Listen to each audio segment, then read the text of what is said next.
So, when you think of Covent Garden, what pops into your head? Street performers, right? Bustling shops, the huge Royal Opera House. And you'd be right, but that's just scratching the surface. This little patch of London is a place that's constantly reinventing itself, a real survivor, with a story that stretches back more than 1,000 years. So, let's peel back the layers of history, culture, and community that make Covent Garden so much more than just another tourist spot. All right, here's our game plan. We're going to trace its wild journey from a simple monastery garden to a pretty rowdy red light district. We'll check out the landmarks and markets that define it today, dig into the deep roots of its world-famous street theater, and, this is a great story, find out how the whole neighborhood was nearly wiped off the map and how the locals saved it. Then, to wrap it all up, I'll share some insider tips for your next visit. Okay, let's dive in right at the very beginning. The story of Covent Garden is, believe me, way older and way more complicated than most people think. It's a tale of transformation that starts long, long before a single market stall ever showed up. I mean, just look at the scale of change here. It's incredible. We go from an Anglo-Saxon trading town way back in 600 AD to fields, to a kitchen garden for a monastery, then boom, this radical reinvention as a fancy square for aristocrats, its slide into total market chaos, and finally, its near death and rebirth as the cultural center we all know. It's a whole urban saga packed into one neighborhood. And the name itself, it's a huge clue to where it all started. Covent is just an old Anglo-French word for a convent or monastery. So Covent Garden literally means the garden of the convent. It's a direct callback to the 40 acres of fields and orchards that used to feed the monks of Westminster Abbey. Pretty cool, huh? The modern story really kicks off right here, in the 1630s.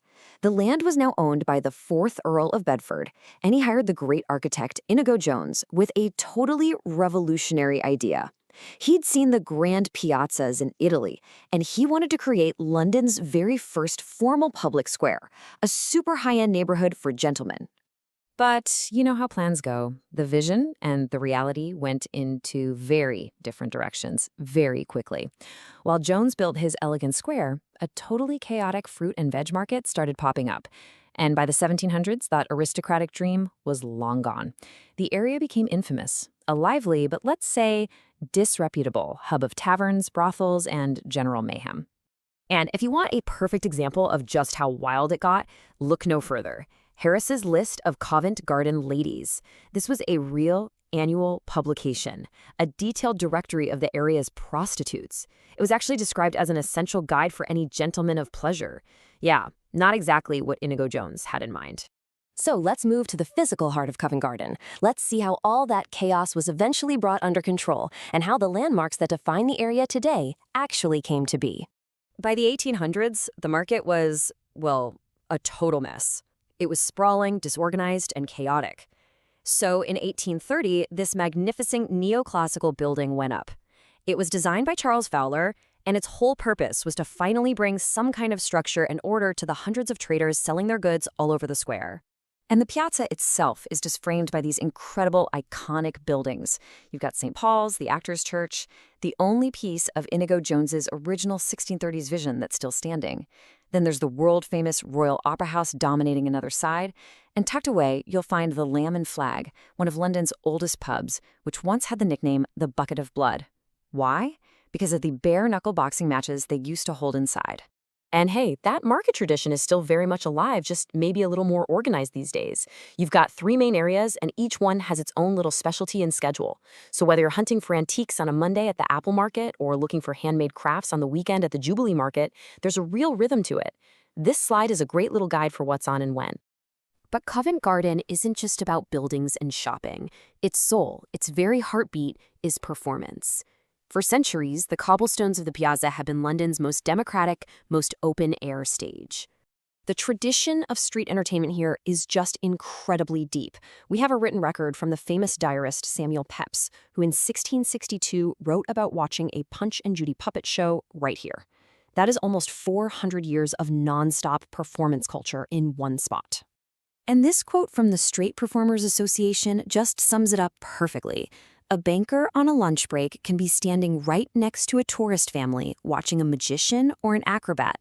There are no barriers at all. It's art for everyone. And it's funded by whatever the audience feels it's worth putting in the hat. And don't for a second underestimate the talent that's come through here. This has been a training ground for some absolutely huge names. Eddie Izzard, Dynamo, even the dance group Stomp all sharpened their skills right here. And get this, it's said that a young Pierce Brosnan once had a fire-eating act on these very cobblestones. Now here's the really important part. The amazing scene we see today wasn't just some happy accident. When the fruit and vegetable market moved out in 1974, the piazza was left totally empty and silent. The performers moved in to fill that void. It was almost an act of cultural resistance to keep the spirit of the place alive. And that spirit of resistance, well, they were going to need it for an even bigger fight. Because in the mid-20th century, Covent Garden faced a threat that could have literally erased it from the map for good.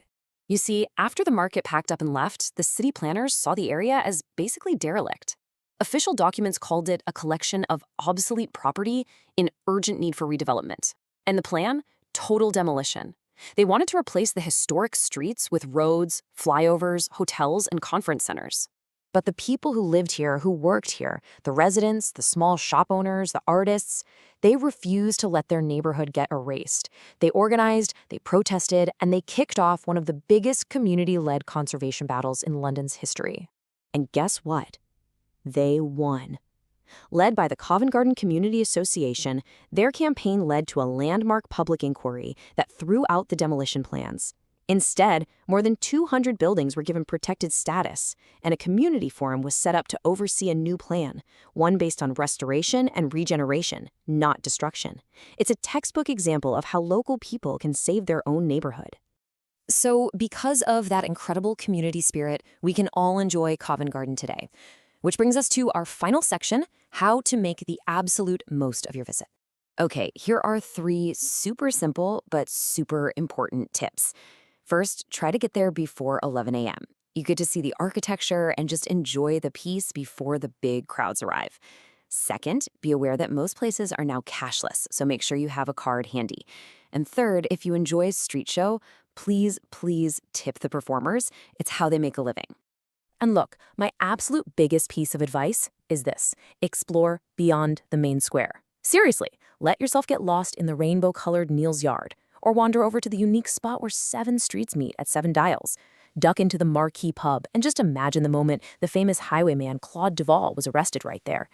And when you're back in the market, just stop and listen to the music. The South Wells has incredible acoustics, and you'll often find amazing classical musicians playing there.